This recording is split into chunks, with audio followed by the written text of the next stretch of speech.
Welcome to Yokohama. My thanks go to President Kenyatta, who co-hosted Ticket 6 3 years ago, as well as to President El-Sisi, the co-chair of Ticket 7, which will discuss advancing Africa's development through people, technology, and innovation.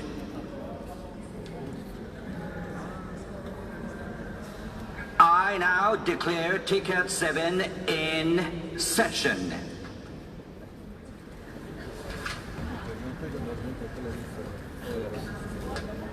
Over the past 3 years, Japanese private investment into Africa reached $20 billion from companies founded more than a century ago to startups. The investors vary to a great degree, and yet they all seek value in Africa. Let me introduce something brand new to you. That's New Ticket, born in Nairobi and growing by leaps and bounds. Our New Ticket is a magnificent double E, double I springboard.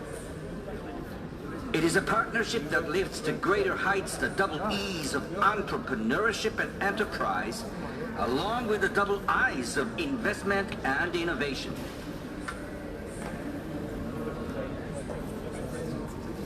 I make this pledge to you. The government of Japan will put forth every possible effort so that the power of Japanese private investment of $20 billion in 3 years should, in the years to come, be surpassed anew from one day to the next. For example, our cooperation with local financial institutions will create a new trade insurance that could cover 100% of your transactions. We will do whatever it takes to assist the advancement of Japanese companies into Africa. New Ticket will provide limitless support to the double E's and double I's. With us here, ladies and gentlemen, is a torchbearer of a new era, Chizu Nakamoto, sitting next to the secretaries.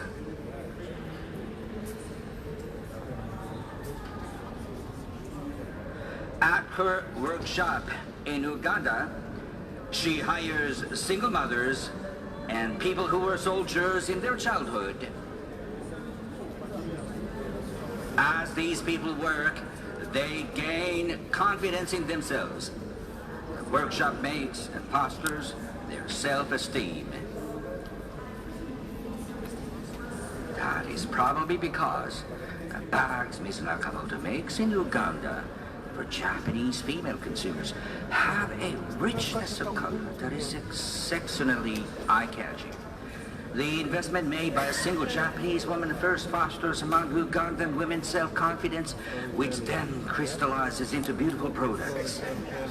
Born this way is a new narrative, brought into being through the collaboration of Japan and Africa. Ms. Nakamoto, thank you very much.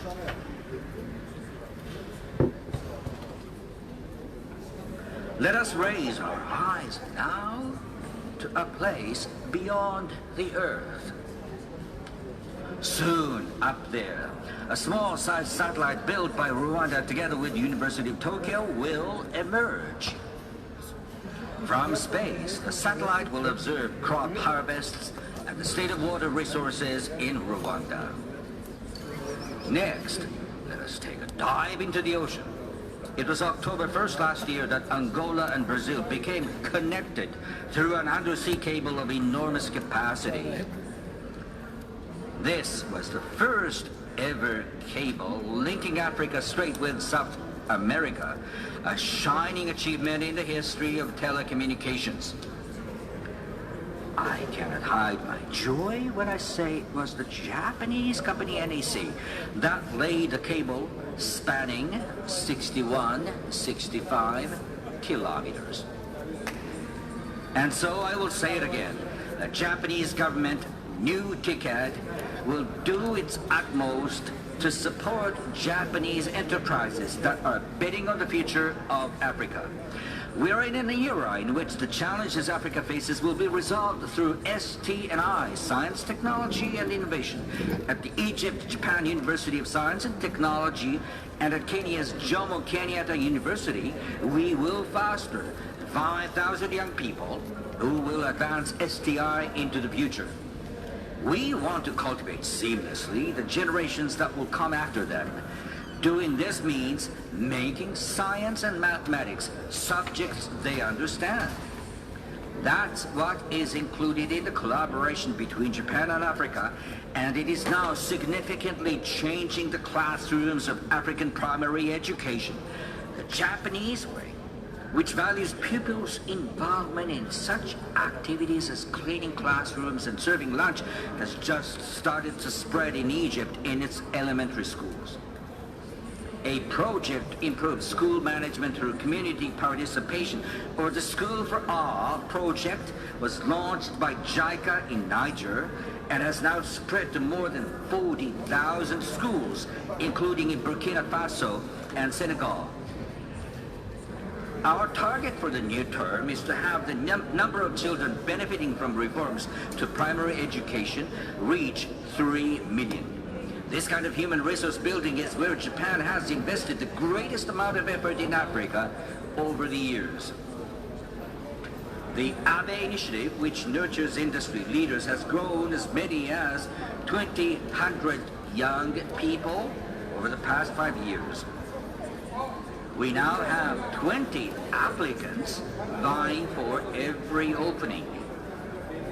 The number of Japanese companies welcoming them as interns is now 358, 5.4 times the number when the initiative was first launched. One of those was Otowa Electric Company of Hyogo Prefecture, a company that aims to be the world-beating lightning protection specialist. Under the Abe initiative, a young intern arrived at Otowa. The intern was a young man from Rwanda named Raymond Ndesaba. It was he who told Otowa that his country each and every year sees some 100 people losing their lives to lightning strikes. Otowa chose to expand into Rwanda, which was 2 years ago. The Abe initiative is a solid bridge linking Japanese companies with Africa. New TCAT will launch the Abe Initiative 3.0. Over the next 6 years, it will aim to train a total of 3,000 people. They will be the pilots. Japanese companies can count on even more as they approach the African market. Now, let me turn to the topic of health and medicine. At the recent Osaka G20 summit, the government of Japan pledged new funding to the Global Fund.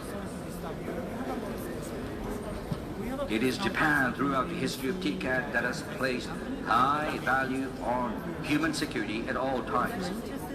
Universal health coverage, UHC, is a quintessential example of brand Japan.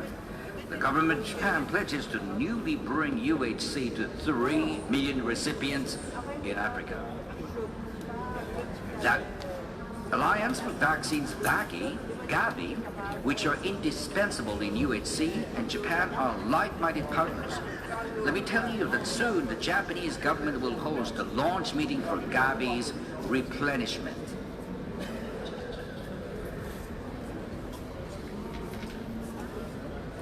Dr. Mitsuo Takei, are you here with us?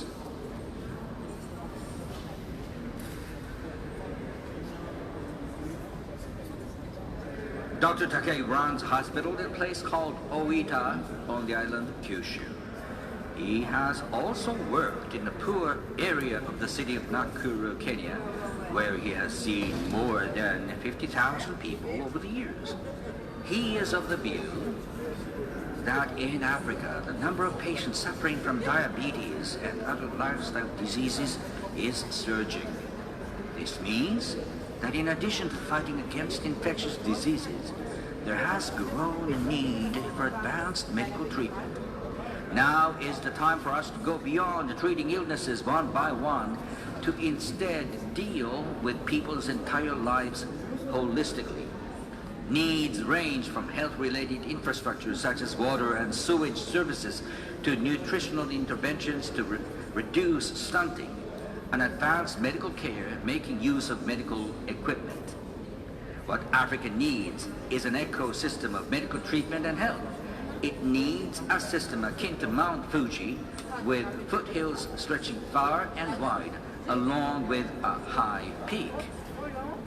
Taking this opportunity with an eye on the Global Nutrition Summit to be held in Tokyo next year, the Japanese government will launch the Africa Health and Well-Being Initiative.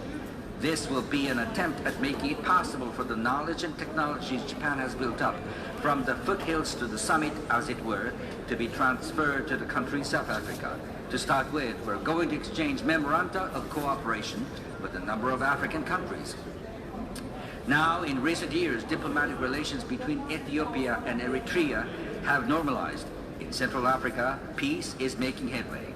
Meanwhile, in South Sudan, Japanese assistance has removed more than 20,000 landmines and unexploded ordnance since 2011. When peace comes, it is better roads that become necessary. To that end, in Africa, a net total of 149 members of the Japanese Self-Defense Forces have given instruction on the operation of bulldozers and other earth movers to 246 members of the engineering corps from 8 countries taking part in the UNPKO. And today, at this very moment, Japan's SDF is engaged in anti-piracy operations with Djibouti as its base.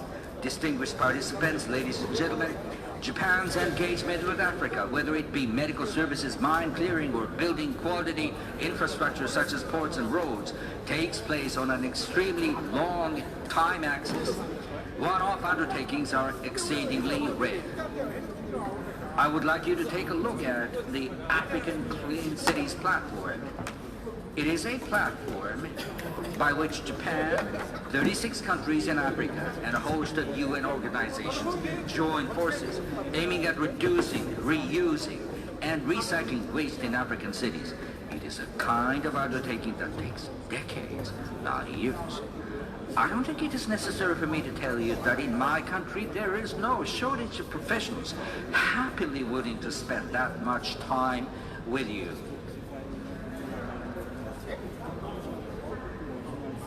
Now, Japan has a thing or two it wants to do together with Africa. One is to safeguard the Indo-Pacific, which connects Africa and Japan, with great care as an international public good permeated by the rule of law. Another is to make a meaningful contribution as a people that cherishes water and the sea to your Blue Economy Initiative. As we walk along together, what lies ahead of us is the reform of the United Nations Security Council, a common cause for Africa and Japan that still awaits a resolution. In closing, I would like to introduce an idea that New Ticket came up with aiming at fostering Africa's prosperity. This is the first time I have spoken of this idea. The idea is Japan's new approach for peace and stability in Africa, abbreviated as NAPSA. NAPSA would work in cooperation with the AU and regional economic communities to support conflict prevention and mediation efforts. NAPSA would also assist in making judicial, governmental administration, and legislative systems stable and secure so that nation building does not move backward as a result of conflict. The government of Japan has thus far accepted a total of 676 police officers, public prosecutors, and judges from 39 countries across Africa and disseminated to them knowledge of criminal justice and crime prevention. This is an achievement of the United Nations Asia and Far East Institute for the Prevention of Crime and the Treatment of Offenders, an organization located in Tokyo. From fiscal years 2013 to 2018, more than 140 police officers from all around Africa came to Japan's National Police Agency to study and train.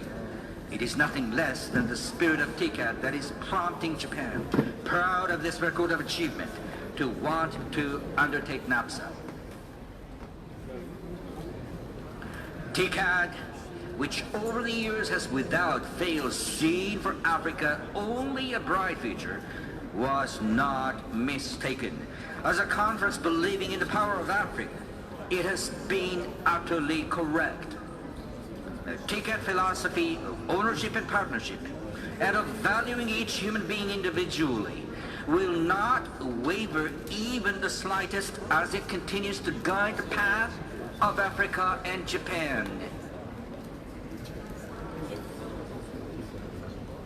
Thank you very much.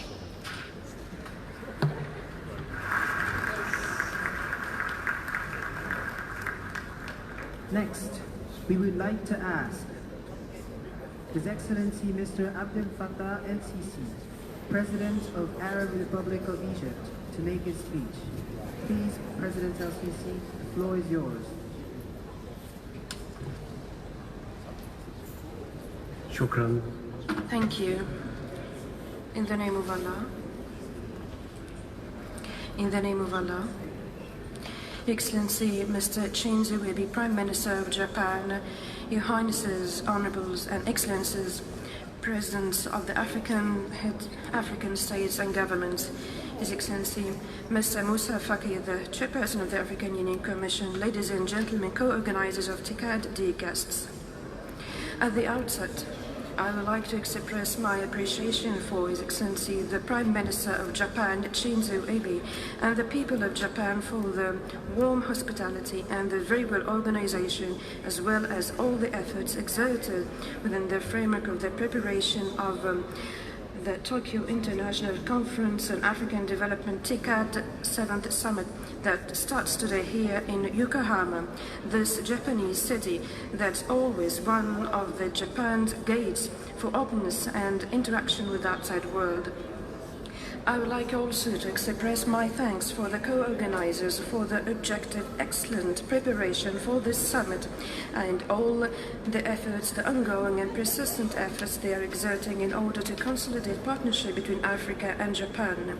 Ladies and gentlemen, it's a pleasure to talk to you today for this gathering that connects Africa with one of its oldest strategic partners, this partnership that's based on cooperation and achieving joint interests in order to push forward the developmental efforts in the countries of the African continent since it started in 1993. I can reiterate now that our partnership in the framework of TCAD achieved and yielded many achievements, also interacted positively with many of the international and regional givings. I'm talking to you today while I acknowledge the challenges that still affecting our countries and our partnership in this atmosphere that is engulfed by the commercial and economic protectionism, in addition to the pessimistic expectations of reduction in the world growth rate, also the high employment rate among its youth, and also the aggravation of climate change, engulfing also the conflicts engulfing the area. This is to exacerbate these challenges in a time that the aspirations of our peoples are growing. This makes it incumbent to, in these circumstances, to promote our cooperation on different developmental fields. Ladies and gentlemen, we are here gathering under this slogan of upgrading Africa through people's technology and innovation. It's a very rich slogan that paves the way for more cooperation, technology transfer, supporting the plans and programs of Africa's capacities, and also strengthening the human resources with the tools of today, comes in great connection with our vision and also the Developmental Agenda 2063 and the achievement of the goals of the Agenda 2030. In connection to this, I'm calling upon you to intensify our scientific and developmental cooperation in order to make use of the natural resources and capacities of Africa in diversifying the sources of energy. This is through the support of projects of renewable clean energy, and to reduce the effects of climate change. Africa is committed to the protection of our planet through Paris Convention for Climate Change, and we're calling upon the advanced countries to be committed to the pledges, especially that they are the most affecting countries on this issue.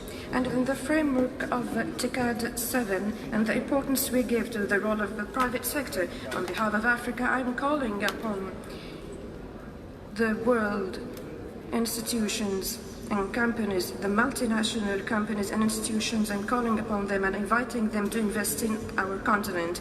Our markets are open. The investment conditions are very conducive. Our hands are extended for cooperation. Our lands are rich with wealth and opportunities.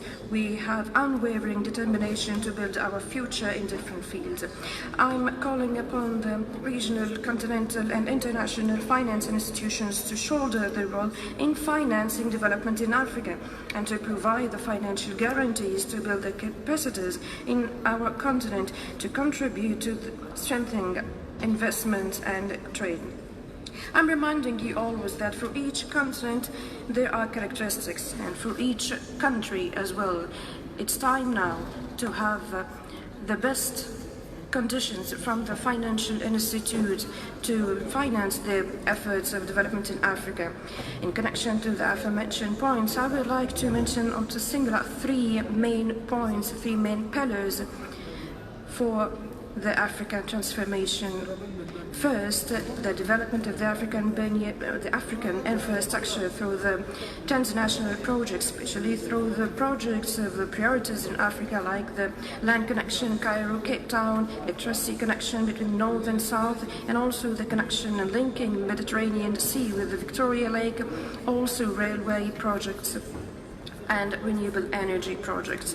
The second of these pillars is in connection to the activation of all the operational phases of the ACFTA. This is to contribute to the reduction of the commodities prices and will also increase the competitiveness of the African continent worldwide.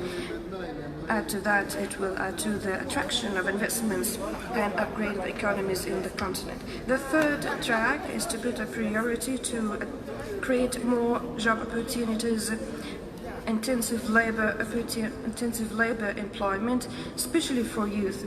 And through this, we have to intensify their investments internationally and continentally.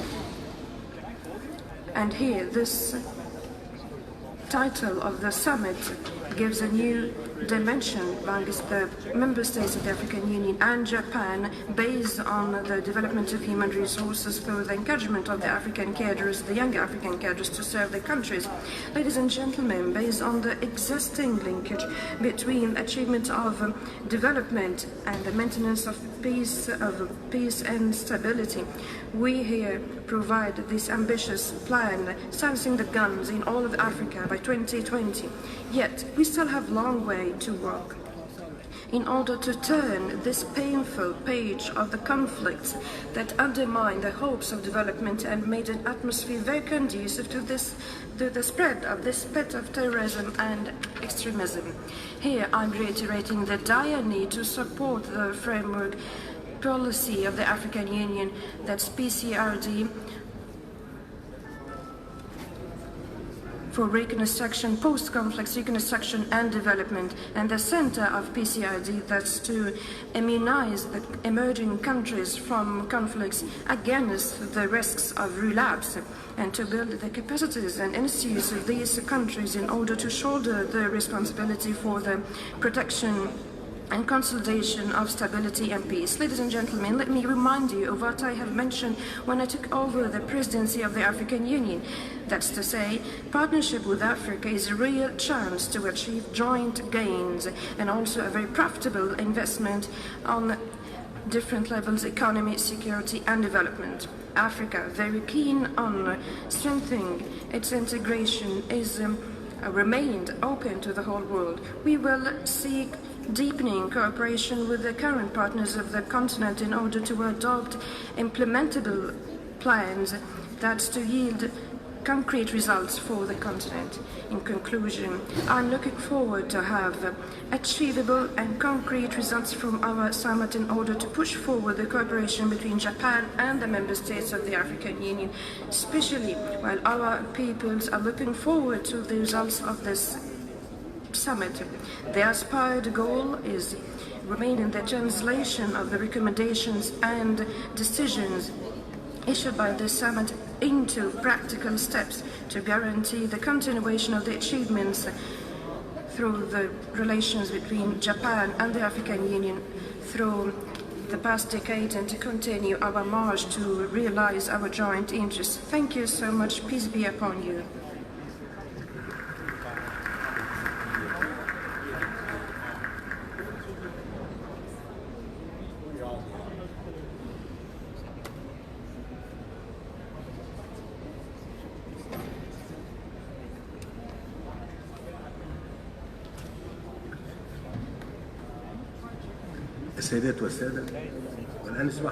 Ladies and gentlemen, now I'm calling upon His Excellency Mr. Antonio Guterres, the Secretary General of the United Nations. The floor is yours.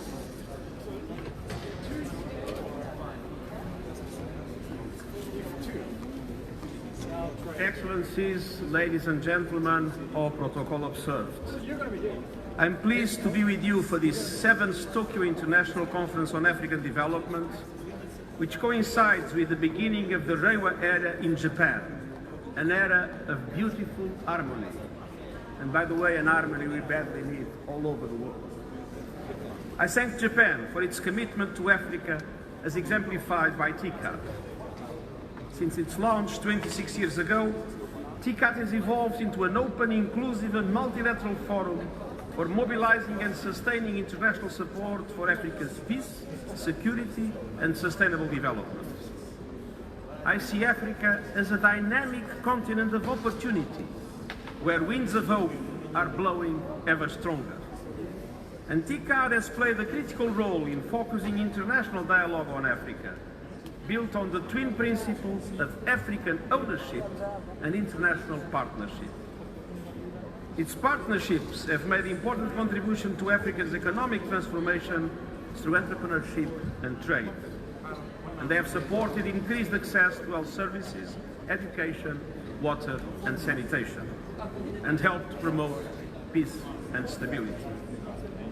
The team of TICAD 7, Advancing Africa's Development Through People, Technology and Innovation, is timely. Technology and innovation are central to unleashing Africa's vast potential and realizing our shared vision of leaving no one behind. Since TICAD 6, African nations have made significant progress in the areas of sustaining growth, strengthening governance, promoting health and education, addressing conflict, promoting gender equality, and accelerating regional cooperation and integration. The launch of the African Continental Free Trade Agreement in July at the African Union Summit in Niger is a particularly important milestone. This can open up vast opportunities for trade and investment. Realizing the potential of the African Continental Free Trade Agreement will require investment in regional infrastructure and infrastructure to connect African countries by land, sea and air and through telecommunications in the digital era. This will reduce costs of doing business and improve the continent's competitiveness. Investing and improving education is another key to unlocking Africa's potential. Much more work is needed in this area to expand access to education and to enhance its quality. We must equip people of all ages for work in the 21st century. A lack of sufficient investment in education in science, technology, engineering and mathematics can hold back Africa's growth and deprive its youth of opportunity. TICAD 7 may provide tremendous impetus to help Africa harness the power of technology and innovation for its sustainable development. It is imperative that we work together to close the digital divide and take profit of the technological advances to enable African nations and economies to prosper. Excellencies, Africa's sustainable future also hinges on our collective efforts to address the growing climate emergency. African countries are already bearing the brunt. Africa gives a minimal contribution to climate change, but it is in the first line suffering its dramatic consequences. And we have only a narrow window of time to take bold and decisive action.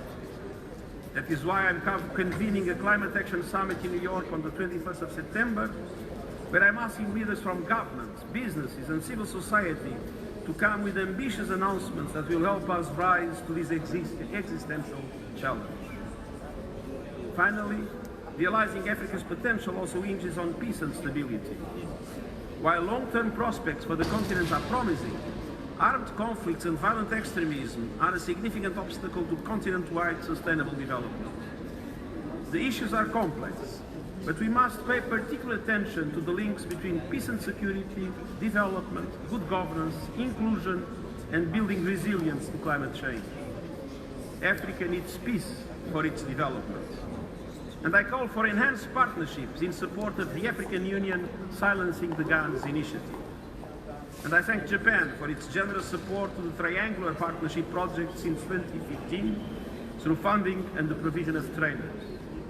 So far, 330 uniformed engineers and 2,700 uniformed signals personnel have been trained and deployed to field missions, including the African Union mission in Somalia. Ladies and gentlemen, from day one as Secretary General, I've been determined to forge ever closer ties between the United Nations and Africa, and in particular, the African Union. And I'm pleased to say that there has been a quantum leap in our strategic cooperation with the African Union. We are today much better positioned to address shared challenges. Our two organizations are working closely together, not only on peace and security, but also on the implementation of the 2030 Agenda and Agenda 2063. The 2030 Agenda for Sustainable Development and the African Union Agenda 2063 are complementary and mutually supportive. And I welcome the TICAD 7 Yokohama Declaration and its implementation as a vital way of scaling up partnerships for peace and sustainable development in line with those two agendas. I look forward to productive discussions over the next days.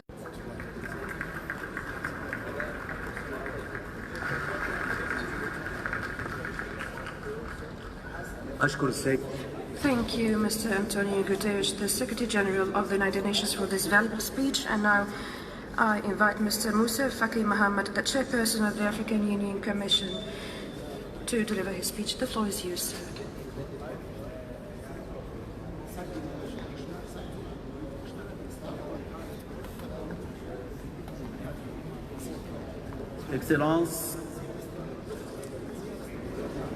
Excellency Mr. Shinzo Abe, the Right Honorable Prime Minister of Japan, Mr. Fattah al-Fattah Sisi, the President of the Arab Republic of Egypt, the Chairman of the African Union, Excellencies, Heads of State and Government and Heads of Delegation, Mr. Antonio Guterres, the Secretary General of the United Nations, representatives of international organizations, representatives of the private sector, ladies and gentlemen.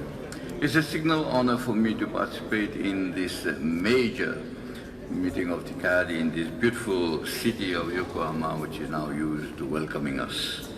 First of all, I would like to pay tribute to His Highness the Emperor of Japan, and also commend the Right Honorable Prime Minister Shinzo Abe for the quality of the facilities and arrangements for organizing this 7th session. The commitment of Japan, which is translated into the TICAD process, in fact, is a good example of constructive multilateralism. I also commend the inclusion of the United Nations, the World Bank and other partners, the private and private sector in this work. TICAD, the quality of this partnership which emanates from the taking in consideration of the priorities of Africa and its commitment to the principle of ownership of this multilateral platform. Ladies and gentlemen, 23 years after, the results of TICAD and its work are there for us, and to its credit, we have the principle of rotation of the organization of these summits, which in fact is another fundamental principle in the equality of our partnership. In fact, since the conference in August 2016 in Nairobi, Africa has rejoiced at the anchoring and the deepening of this partnership on equality, mutual respect, on understanding and advantages, and obviously on its part, Japan has become familiarized with the mechanisms and processes of decision-making in the African Union and has become conversant with the strategic objectives as contained and adopted by our heads of state in Agenda 2063. In fact, the base of TICAD has been consolidated which is of taking up all the challenges faced by our common destiny. To promote the development of Africa through persons' innovation and technology and innovation is of great interest. The challenges that are faced by our organization is not like others which are foreign to the strategic decision of the reforming of our organization, but is the strategic transformation of in order to adjust itself to the changing world and the environment, the political and economic changes in the world, and to also provide itself with the necessary means in order to be effectively meeting the demands of its citizens. To the issues of education, health, social mobility have been compounded by other issues like gender, youth, migration, refugees, displaced persons, and many other constraints. The advantages is that we have taken advantage of the demographic dividend in order to mobilize fully our efforts, we have had a real deficit in issues of innovation technology, and our hope is that TICAD 7 will come up with inventive, innovative solutions in order to have large-scale training of our youth in these areas. The development perspective as speeded up by Africa, the heads of state have decided within the framework of its institutional reform to transform NEPAD into an executing agency of the African Union, and this agency will be accredited to execute the various programs and projects that will be adopted in the Yokohama Plan of Action 2019. In parallel to the institutional reform, the African Union has continued pursued its efforts in order to integrate the continent as well as the regions. The launching in July 2019 in Niamey, Niger, of the African Continental Free Trade Area is called upon to ask for a frank support of TICAD 7 in order to ensure the success of the Continental Free Trade Area. Despite all these and all the difficulties and conflicts that are there, the resurgence of Ebola across the continent, which has forced even the World Health Organization to declare a World Health Emergency. In fact, the issues that are there, that whether intellectual and find solutions to these conflicts. The signing on 6 August of the agreement, a peace agreement in Mozambique with Renamo, is itself to be commended. This is a proof of that African problems can best be treated and dealt with by Africans themselves. And silencing the guns by 2020 is the theme of our next summit. The African Union has in fact placed itself in the operational trajectory of implementing all the programs and projects that are continental programs and projects, and also to meet the demands of the peoples of Africa. We are aware of the exceptional need for mobilizing financial resources, better economic governance, and a more effective fight against corruption and tax evasion. in fact, industrialization with infrastructure that are needed, and as President Abdel Fattah al-Sisi, the chairman of the African Union, has stressed in order to increase the competitiveness of African enterprises and industries at the continental level. It is here that we should appeal for a plan of action for the industrial development and the development of infrastructures, but is within the framework of the partnership between Africa and Japan. And I just want to have an appeal to be made to the Japanese investors. The strong representation and in large numbers of the private sector of Japan at TICAD 15 held in Nairobi in 2016 has given rise to great hopes to the African continent. It is hoped that this will not be dashed, and it is urgent to promote these strategies in Africa to take advantage of the situation and to take into account the SMEs and the SMIs of Africa, and to make sure that we give great attention in order to improve the business climate within its member states. Ladies and gentlemen, I have just attended this G7 summit in Biarritz, and together with the heads of state, I've conveyed the message of Africa that there is urgent need to close our ranks in order to ensure the emergence of a new multilateralism, because there is no hope for mankind if we neglect or we sideline the African continent. The 7th TICAD is called upon in this very land of Japan and this beautiful city of Yokohama, which is close to our hearts. We want our partners to work together with the Africans so that we can succeed and to have the Africa that we want. And I thank you for your kind attention.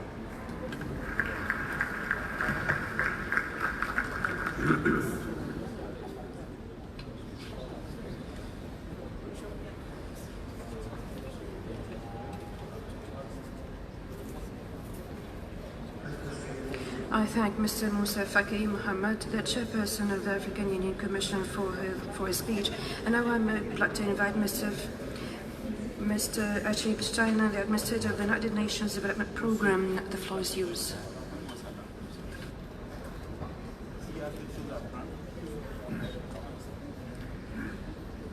His Excellency Prime Minister Abe, President al-Sisi, Secretary General, Chairperson, and my colleague, the CEO of the International Finance Corporation, Excellencies, Presidents, Prime Ministers, Ministers, distinguished colleagues.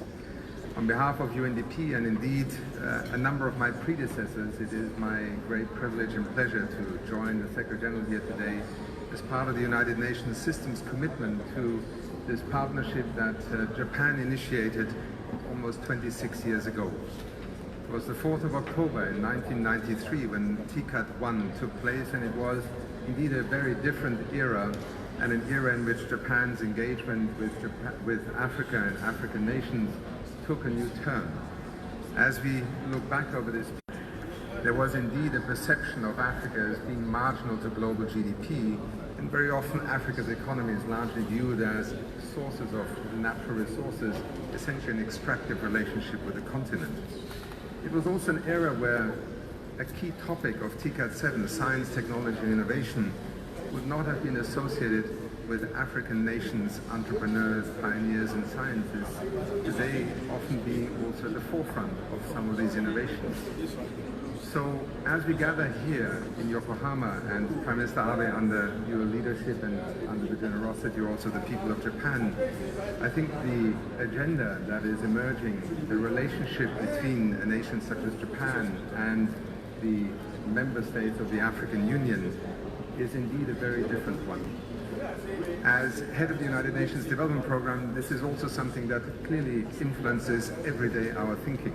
Thinking about the future of development has been the focus of UNDP for well over 50 years, and for many of your countries, that relationship with UNDP indeed takes us back 50 years. But as we look forward, I think it is a sense of excitement with which that engagement with Africa, and that also the theme of this TICAD 7 takes on a very different meaning. Integrated, innovative solutions are today springing up across the continent. President Kenyatta is here. I had the privilege of spending 10 years of my life watching development across the nation of Kenya, but also across the continent. Indeed, my development training is really one of a journey of learning through Africa's own experience. That very well-known platform called M-Pesa is often associated with digital technology, maybe with a technology innovation, but indeed what actually prompted the development of this remarkable experiment in financial inclusion was precisely the vision at the time of government, of the central bank governor, to allow something to happen that would allow financial inclusion to change the way the financial system in Kenya would work. And I could go on with many examples. Renewable energy was nowhere on the agenda in TICAD 1 times. Today in Africa, again from Kenya with the largest wind farm, solar power in Morocco, in Egypt, President Al-Sisi. I remember our discussions 4 or 5 years ago. Today, you are one of the leaders in terms of implementing renewable energy. The challenge of climate change and of biodiversity is often viewed as something that has a problem when you talk about Africa. It is very unfortunate that these perceptions continue. Few people across the world know that African nations are amongst the leading nations in the world who have actually dedicated their land and territory to the conservation of biodiversity at higher percentages than virtually most countries in most other parts of the world. This is the story of development in 2019, from technology to natural resources to governance to integrated development. So, as head of UNDP, as part of the Secretary General's reform of the UN development system, and also as a long-standing partner to Japan, and Japan's support to UNDP and through UNDP to many of your countries, it is a proud moment to see a different agenda emerging. It is, as the Secretary General said, the dawn of a new era for Japan, but it is also the dawn of a new agenda for the future of development, a different kind of partnership, a partnership that, as the chairperson of the African Union Commission just spoke to, that is defined by Agenda 2063 and within our United Nations family as the Agenda 2030 of Sustainable Development. Thank you very much.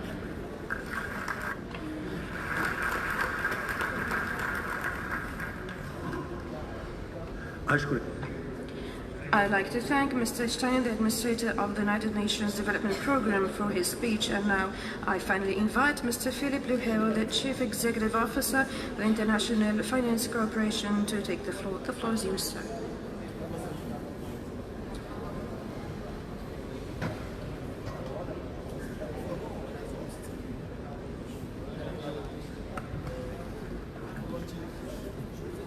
Your Excellency, Prime Minister Abe, Your Excellency, President Al-Sisi, Excellencies, Head of States, and Ministers, ladies and gentlemen. It's an honor for me to make these remarks on behalf of the World Bank Group President, who regrets that he is unable to be with us. I would like to join others in thanking the government and the people of Japan and the city of Yokohama for their warm welcome. The World Bank is honored to be a co-organizer of the TICAD, and we welcome the theme of advancing Africa development. We are meeting today in challenging times, with rising trade barriers, a build-up of government debt in many developing economies, and deeper than expected slowdowns in several major economies. These challenges extend to African countries. Economic growth, especially in resource-intensive countries, has been slowing over the last years. Many sub-Saharan African countries have heavy public debt burden, and climate change is already taking a toll. These are some of the difficulties the government of the continent must overcome. But there are also tremendous opportunities. The African Continental Free Trade Agreement will make the region the largest free trade area in the world. Africa, we all know it, is rich in natural resources of all sorts. Digital technologies offer an unprecedented opportunity for the continent to leapfrog the traditional development path. And last but not least, Africa youth is perhaps its greatest resource. Taking advantage of these opportunities will create jobs. And we need jobs To keep pace with the growing population, the continent needs about 20 million new jobs every year. Moreover, over 40% of Africa, 1.3 billion people, are under the age of 15. To paraphrase President Akufo-Addo of Ghana, African countries must act to ensure that this population constitutes a demographic dividend and not a demographic liability. At the Africa CEO Forum in Kigali this past March, President Kagame summed up in one word what must change. And this word is mindset. All of us, governments, development partners, and the private sector must change the way we think about the public and private sectors in economic growth and job creation. We need a new approach between public and private sectors to unlock Africa's potential. We need government to ensure sound macroeconomic management, debt transparency, and sustainability. We need legal and regulatory frameworks that provide an attractive and level playing field for companies. We need governments to foster private sector investments in quality infrastructure. On the other hand, we need a private sector who sees more the great opportunity than the possible risk to do business in Africa. Together, the public and the private sector can literally ignite the continent's economy. At the World Bank Group, we are embracing this change of mindset. We are increasing our support to African governments to diversify their economies and implement pro-business reforms. We have developed a new approach called the Cascade, by which we pursue private sector solutions where possible, so that scarce public resources can be used where they are most needed. In fact, if you think about it, the World Bank Group is a de-risking machine.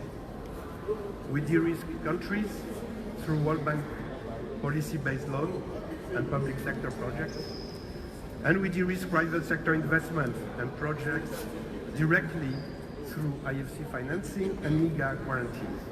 And since IDA 18, with the introduction of $2.5 billion of private sector window, we have new instruments to de-risk and catalyze private sector investment in the world's poorest countries. Now, talking about IDA, as you know, IDA is part of the World Bank Group that helps the world's poorest countries, and it is one of the largest sources of concessional finance for the continent. About 2/3 of IDA resources go to Africa. The 19th replenishment of IDA is scheduled to be concluded in December. We are aiming for an ambitious amount, building on a successful meeting hosted by the Ethiopian government in Addis Ababa 2 months ago. I would like to call you for your support in achieving this goal. In closing, TICAD has a tradition of promoting important issues. TICAD 6 in Nairobi was instrumental in raising the profile of universal health coverage for Africa. We hope that TICAD 7 will help strengthen the partnership between the public sector and the private sector to accelerate Africa's development. Thank you.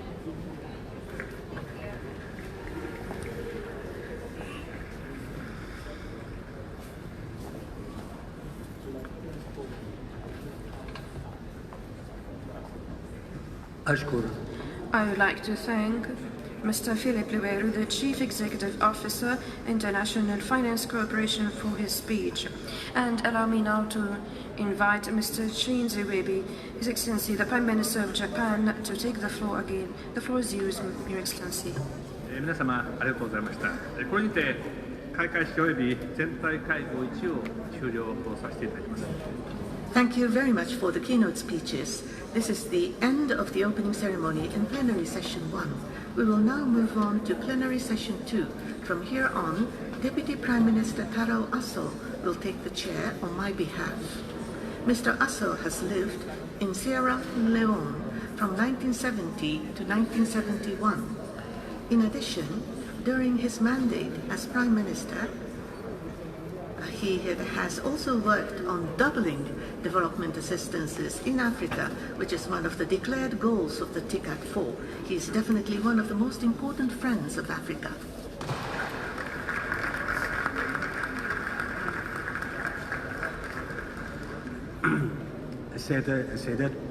Ladies and gentlemen, now we reached the conclusion, the end of the first session, and now we may invite His Excellency the President Ramaphosa, the President of the Republic of South Africa, to chair the second plenary session. Please, Your Excellency, proceed to chair this session.